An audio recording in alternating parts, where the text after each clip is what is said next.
Oil industry players and politicians are in Houston, Texas this week. They're discussing how to fill the gap left by cutting Russia's oil out of the supply, among other things. That's where Canada's Natural Resource Minister Jonathan Wilkinson is now. Hi, Minister. Good to see you. Thanks for making the time.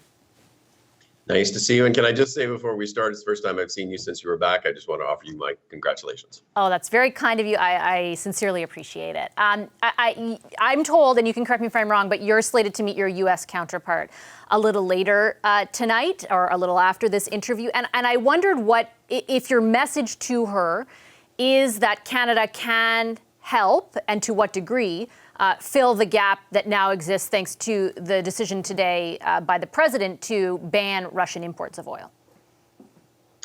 Well, I have spoken to her before now, and we will have a chance to have another chat this afternoon. I've obviously also spoken to the IEA ministers. We had a meeting of the International Energy Agency ministers last week. And certainly Canada has offered to do anything it can. We are obviously living within certain constraints in the short term, but certainly in the medium to long term, we are very engaged with the Europeans in particular on how we might help them in terms of the transition they need to make. As I think was said in the introduction here, the European ministers to a person around the table at the IEA meeting said this is the catalyst for vastly accelerating the transition towards renewables and hydrogen to ensure not only energy security, but to ensure that they can actually make sure that transition is consistent with the battle against climate change. So let me ask you, because I feel like depending on who you talk to, two things can be true, right? There is certainly a huge role for Canada to play in accelerating the transition, particularly towards renewables, which I think has been underscored by the crisis that everyone faces right now. But in the short term, there is still clearly a high demand for a product that we have a lot of, crude. So I'm wondering, while you're talking about that message that you just laid out, are you saying also we can help supply extra crude? Well, we certainly are looking at options to be able to actually do what we can to increase the supply of whether it's crude or it's liquid natural gas within the short term to try to actually address the short-term requirement. Of course, we need to do that within the overall frame of environmental sustainability. I mean, at the end of the day, we're not going to abandon the work that is being done, not just here, but in Europe and the United States and around the world to fight climate change, which is also an existential threat. But certainly we're looking at issues around, for example, debottlenecking pipelines to try to see if we can actually flow more crude through them. As you know, we're probably a year away from finishing the Trans Mountain pipeline. The new LNG facility in Kitimat will be on stream within the next couple of years.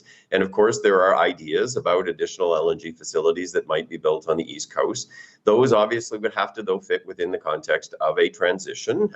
But Europe is a great partner in that regard because their intention is to move from natural gas to hydrogen. And so there is a potential natural partnership there. So we are working very actively. We're talking to our colleagues. I'm actually in Paris 2 weeks from now to actually meet with the IEA and to continue those conversations with the Italians, the Germans, the French, and others.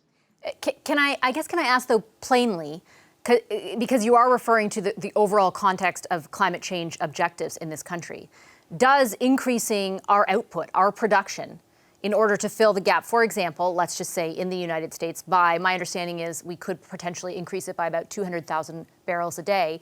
Does that fit into that context? Because your Minister of Environment, your government's Minister of Environment, Stephen Guilbeault, your former portfolio, I should say, seemed to indicate that wasn't the case. Climate change will not go away. If we're thinking we can solve the crisis by exacerbating another one, those people who think that are clearly mistaken. Are you at odds with that position? No, Minister Guilbeault is exactly right. You can't somehow think that you're going to exacerbate the problem of climate change. But what I would say is I think there may be pathways for us to support our European colleagues that are consistent with the fighting climate change. And that means you have to produce oil and natural gas in this country in a very low emissions way, which is why we brought in, for example, regulations on methane emissions, why we brought in work that's being done on carbon capture and sequestration in a whole, and why we were bringing a cap on oil and gas emissions, a declining one in this country.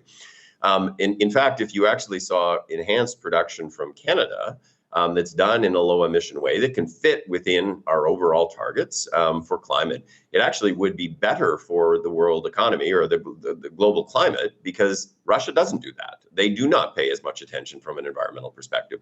And so you could actually see this as being beneficial and certainly not detrimental from a climate perspective. But you got to do it in the right way. It's not just about drilling holes. It's about actually how do you manage the emissions in a thoughtful and constructive way.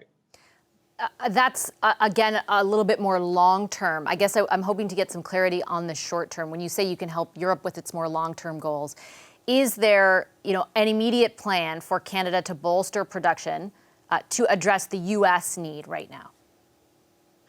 So the need, obviously, in the short term can only be addressed through existing infrastructure in this country. That means looking at the extent to which you can debottleneck pipelines that exist today. That means getting the Trans Mountain Pipeline on stream within the next year or so.